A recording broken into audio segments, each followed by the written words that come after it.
Hello students, welcome back to physics class. Students, आज हम यहाँ पे नेक्स्ट टॉपिक करेंगे बीएससी सेकेंड ईयर का। ठीक है, फॉरियर सीरीज़ जो हम कर रहे थे उसके अंदर ध्यान देना बच्चे। जो मैंने आपको ए नॉट की सीक्वेंस निकलवाई थी लास्ट में, वो मैंने ये कह दिया था कि 2 और यहाँ पे 0 to pi F of X D X हो जाएगा। ठीक है, लेकिन ये ध्यान में रखना, इसके नीचे ना 2 पाई और था, तो 2 से 2 कैंसिल हो जाएगा। ये जस्ट कितना आएगा, 1/पाई 0 to pi F of X D X. ठीक है, तो यहाँ पे जो ए नोट है इसमें ऐसे आता है, जब हम ए एन के बारे में बात करते हैं तो 2/पाई 0 to pi F of X cos of N X D X हो जाता है। अगर बी एन के बारे में बात करते हैं तो भी 2/पाई 0 to pi F of X sine of N X D X हो जाता है। ठीक है, तो यहाँ पे मैंने आपको ये चीज़ें बता दी थी।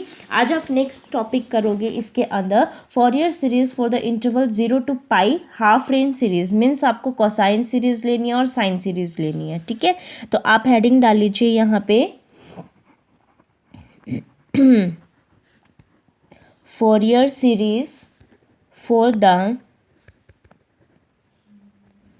इंटरवल 0 to पाई और यहाँ पे लिख दीजिए हाफ रेंज सीरीज। तो बिल्कुल वो करने की जरूरत नहीं है कि हाँ अब ये दोबारा सॉल्व करना पड़ेगा, नहीं करना पड़ेगा बेटा।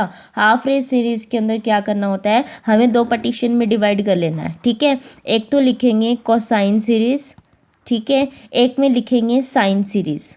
ठीक है, आपको पता है कोसाइन सीरीज यानी कि इवन वाला फंक्शन हो गया। जब आप इवन पोर्शन कंसीडर करते हो, बेशक से आपने -पाई से लेके पाई तक के में किया था, लेकिन 0 to पाई कंसीडर कर तो दिया था ना उसके अंदर भी। ठीक है, मतलब चेंज करवा तो सकते हो ना उसको। ठीक है, तो इसका मतलब क्या हुआ, कोसाइन साइन सीरीज यानी कि इवन फंक्शन। इवन फंक्शन में तो हम ए नॉट और ए एन लेते हैं। इसका मतलब यहाँ पे क्या लिखेंगे, ए नॉट और ए एन को इवेलुएट करके बता देंगे। ठीक है, साइन सीरीज का मतलब क्या है, खाली बी एन, तो यानी कि यहाँ पे क्या करेंगे, ओनली बी एन की वैल्यू को इवेलुएट करके बता देंगे। ठीक है, यहाँ पे आपका ए नोट का सीक्वेंस जो हमने यहाँ किया था 0 to पाई के अंदर, तो वही तो रिजल्ट आ जाएगा। -पाई to पाई तो था ही, 0 to पाई के अंदर कर दो तो रिजल्ट कितना आया, 1/पाई 0 to pi F of X D x.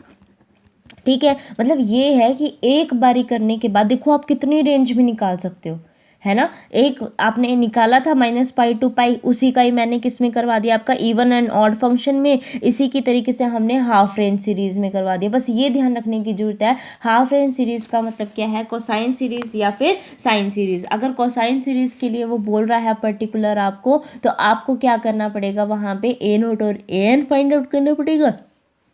और अगर साइन सीरीज बोल रहा है तो आपको वहाँ पे बी एन फाइंड आउट करना पड़ेगा। तो आपकी यहाँ पे ए एन की वैल्यू कितनी आई थी, 2/पाई integration 0 to pi F of X, यहाँ पे कितना था, cos of N X D X आ गया था। ठीक है, बस ये तो इसमें निकलेगा। और बी एन की वैल्यू यहाँ पे कितनी निकल गई थी आपकी, बी की वैल्यू कितनी थी बेटा, 2/पाई integration 0 to pi F of X sine of N X D X. ठीक है, यहाँ पे आपने इसको भी कर दिया। अब बस एक चीज़ है इसके अंदर कि आपको क्या करना है, फॉरियर series in the interval of 0 to 2 पाई। ठीक है, अब क्या करना है, फॉरियर सीरीज आपको 0 to 2 पाई के लिए निकालना है। ठीक है, तो 0 to 2 पाई के लिए आप जस्ट अब इसका रिजल्ट ही ध्यान रख लो। अब सारे आपने कर दिया, अब कितना कितना कैलकुलेट करोगे, है ना। सेम पोर्शन चल रहा है, लिमिट पुट करनी है, तो जस्ट इवेलुएट कर रहे हैं इसके अंदर। तो आप इसका डायरेक्ट लिख लीजिए कि ए नॉट की वैल्यू 1/2 पाई इंटीग्रेशन 0 to पाई 2 पाई, क्योंकि 0 to 2 पाई चल रहा है, F of X D x आपका रिजल्ट आ जाएगा। ए एन का निकालेंगे तो कितना, जैसे आपने फर्स्ट टर्म में नहीं निकाला था -पाई to पाई के उसमें, तो वो सॉरी आपका 0 to 2 इंटरवल के अंदर, टी इंटरवल के अंदर, तो 0 से टी इंटरवल के अंदर जब जैसे निकालते हैं तो वो पूरा साइकिल के लिए होता है, टी टाइम के इंटरवल के लिए। तो ये भी पूरा 0 to 2 पाई के लिए हो जाएगा। जैसे यहाँ पे ये करते हैं तो 0 से टी टाइम है, तो इसको हम 0 से 2 पाई बोल दिया। ठीक है, 0 से 2 पाई बोल दिया, तो इस तरीके से इसको कर देंगे। तो जो वो रिजल्ट है वही इसके अंदर है, 1/पाई 0 से 2 pi F of X cos of N X D X. ठीक है, और यहाँ पे बी एन की वैल्यू कितनी हो जाएगी बेटा, 1/पाई 0 to 2 pi F of X D X sine of N X D X. ठीक है, तो आप सारे के उसमें ये कर सकते हो, बिल्कुल इजीली इसको कैलकुलेट कर सकते हैं। ठीक है। अब नेक्स्ट चलते हैं हम, अगर हमारे पास मल्टीपल में कोई जैसे सीरीज आप लेके चल रहे हो, वो -l से l के उसमें हो, अभी तक तो ये सीक्वेंस ये वाली चल रही है, अगर पर्टिकुलर लेंथ कंसीडर करके आप उसको कर रहे हो तो कैसे करेंगे, ठीक है। यानी कि अब जो हमारा एंगल का हम बता रहे, अभी तक तो हमने किसका बताया है, एंगल के फॉर्म में बताया है कि भाई ये 0 to 2π तो एंगल ही तो है, आप चेंज कर सकते हैं इसके एंगल्स को, ठीक है। ये कहता है अब अगर आप जो पीरियोडिक फंक्शन लेके चल रहे हो वो आप एंगल में ना लेके चलो, आप पर्टिकुलर लेंथ के उसमें आप बता के चल रहे हो, तो उसके लिखने की नोटेशन भी क्या हो जाती है, वहां पे चेंज हो जाती है, और उसको कैसे लिखेंगे वो हम आगे देखते हैं, ठीक है। चलिए, तो चलिए कहते हैं हम फंक्शन इन पीरियड 2l, ठीक है। अब हमें किसके उसमें, यानी कि -l to l के फंक्शन, जैसे मैंने आपको कल बताया था उसमें हम कर सकते हैं ऐसे ही, -l to l यानी कि 2l के फंक्शन के उसमें बताना है। अगर ऐसा करना चाहते हैं तो हम कंसिडर कर लेते हैं, क्योंकि हम ये लिखते जा रहे हैं कि y इज इक्वल टू अपना f(x) होता है, लेकिन अब ये चेंज करना पड़ेगा, ठीक है, इसको चेंज करना पड़ेगा। तो हम लेट कर लेते हैं कि हमारा जो फंक्शन है y का, वो हमारे पास कितना है, x π/l है, ये कंसिडर करना पड़ेगा, ठीक है। हमने एक y वेरिएबल को डिक्लेयर कर दिया कि ये π(x/l) है। अगर ये ऐसे है तो हम तो हर जगह y f(x) बताते हैं, इसका मतलब फंक्शन कितना हो गया बच्चे आपका, यहाँ पे देखो इसकी वैल्यू पुट करो, Ly/π आपका हो जाएगा, ठीक है। इसका मतलब अब ये पूरा का पूरा फंक्शन किसका हो गया, y का, समझे। तो ये पूरा फंक्शन किसका हो गया, आपका y का हो गया, यानी कि हम इसको इस तरीके से लिख सकते हैं, ठीक है। अब ये कहता है कि अगर ऐसे है तो हम ये कह रहे हैं कि पहले हम x की वैल्यू को जैसे यहाँ से इंटरवल में यहाँ ले जाते थे, तो अब मैंने ऐसे ही -π to π लेके चलना है। तो अगर मैं अपने इंटरवल x को -l to l चेंज करती हूँ तो मेरे पास जो y की वैल्यूज़ आएंगी वो कौन सी आ जाएंगी, देखो y is equal to x π/l है, l की वैल्यू को अगर मैंने -l लिखा, l से l कट गया, लेकिन ये वैल्यू कितनी हो गई, -π, यानी कि -l के ऊपर y की रिजल्ट कितनी हो गई, -π हो गया। अब कहता है कि x को l पुट कर दो, l से l कैंसिल आउट हो जाएगा, y किसके इक्वल हो जाएगा, पाई के। यानी कि अगर x की रेंज में -l to l लेके जाती हूँ तो मुझे ज़्यादा कुछ करने की ज़रूरत नहीं है, मुझे अपने y की रेंज को -π to π फंक्शन के अंदर लिखनी पड़ेगी, ठीक है। तो मेरे को पता है कि f(x) फंक्शन मेरे पास कितना होता है, a0 प्लस में summation n is equal to 1 to n an cos of nx plus में bn sin of nx, ठीक है। लेकिन मैं सारे उसको x में भी नहीं, क्योंकि x y का फंक्शन है, तो यानी कि वहाँ वाले टर्म में मैं y की फॉर्म में लिख सकती हूँ, ठीक है। तो ये किसके इक्वल हो जाएगा, आपका फंक्शन Ly आपका पाई हो जाएगा, और किसके इक्वल है ये आपका बच्चे, जो आप f(y) बोल रहे हो उसको कैसे लिख सकते हो, a0 प्लस में summation n is equal to 1 to ∞, यहाँ पे आपका an, और ये कितना हो जाएगा आपका cos of ny प्लस में bn sin of ny। मेरे को नहीं लगता इसमें आपको कोई भी दिक्कत होएगी, क्योंकि मैंने यहाँ पे y का फंक्शन ले लिया, तो जहाँ जहाँ अंदर x था वहाँ मैंने क्या पुट कर दिया, आपका y टर्म पुट कर दिया, ठीक है। और y के अंदर अगर मैं लेके जा रही हूँ तो मुझे पता है x की रेंज ये आनी थी, तो मैं ये रेंज लेके चलूँगी, तो मेरे को इसमें भी कोई प्रॉब्लम नहीं होनी, ठीक है। तो अब ये कहता है कि आपका जो a0 फंक्शन आप डिक्लेयर करके चलते थे वो 1/2π इंटीग्रेशन -π to π f(x) dx लेके चलते थे, ठीक है। लेकिन आपने x को किसके अंदर पुट कर दिया, इस फॉर्म में पुट कर दिया, यानी कि x आपका फंक्शन अब है x आपका फंक्शन क्या है, आपका Ly/π है। तो आप इसके अंदर पुट करोगे, तो अगर आप f(x) की जगह ये पुट करोगे तो dx भी तो फाइंड आउट करना पड़ेगा, तो dx किसके इक्वल हो जाएगा, L/π आपका dy के इक्वल आ जाएगा, ठीक है।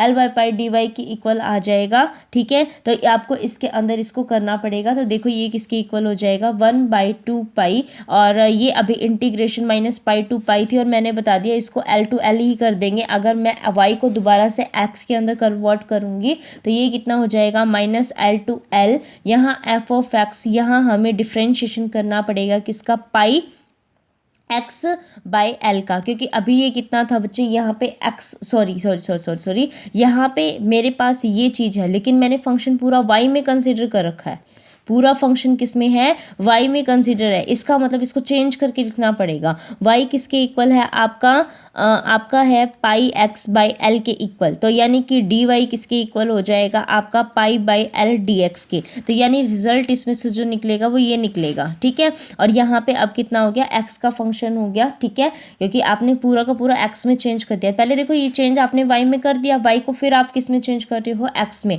तो यानी कि ए नॉट की वैल्यू कितनी आ गई यहाँ से, 1/2 पाई, ठीक है, इंटीग्रेशन, और ये पाई को भी किस में कर देंगे, एल में, ठीक है, ये भी टोटल एल हो जाएगा, minus L to L F of x आपका कितना हो जाएगा, डी एक्स, ठीक है। यहाँ तो ये पाई ही आएगा क्योंकि एक बार इसको कट तो करना पड़ेगा, ये बाहर आ जाएगा। तो 1/2 पाई इंटू में कितना हो जाएगा, पाई बाई एल, क्योंकि इसका डिफरेंशिएशन आपको पता है, पाई बाई एल बाहर आएगा, पाई से पाई कैंसिल हो जाएगा, 1/2l रह जाएगा। तो इसका मतलब मैं यहाँ पे क्लियर लिख देती हूँ, A not is equal to 1/2l integration minus L to L, ठीक है। और यहाँ कितना हो जाएगा आपका F of X D X. अगर आप इसको 0 to l के अंदर निकालोगे तो यहाँ पे 2 और एक्स्ट्रा आ जाएगा, ठीक है। तो यानी कि 1/l 0 to l F of X D x, ये आपका रिजल्ट हो जाएगा जब आप minus L to L limit लेके चलते हो तो, ठीक है। आगे चलते हैं, देखो इसके अंदर अब हम नेक्स्ट उसमें लेके चलते हैं। अब हमें क्या निकालना है, इसके अंदर ए एंड बी एन निकालना है।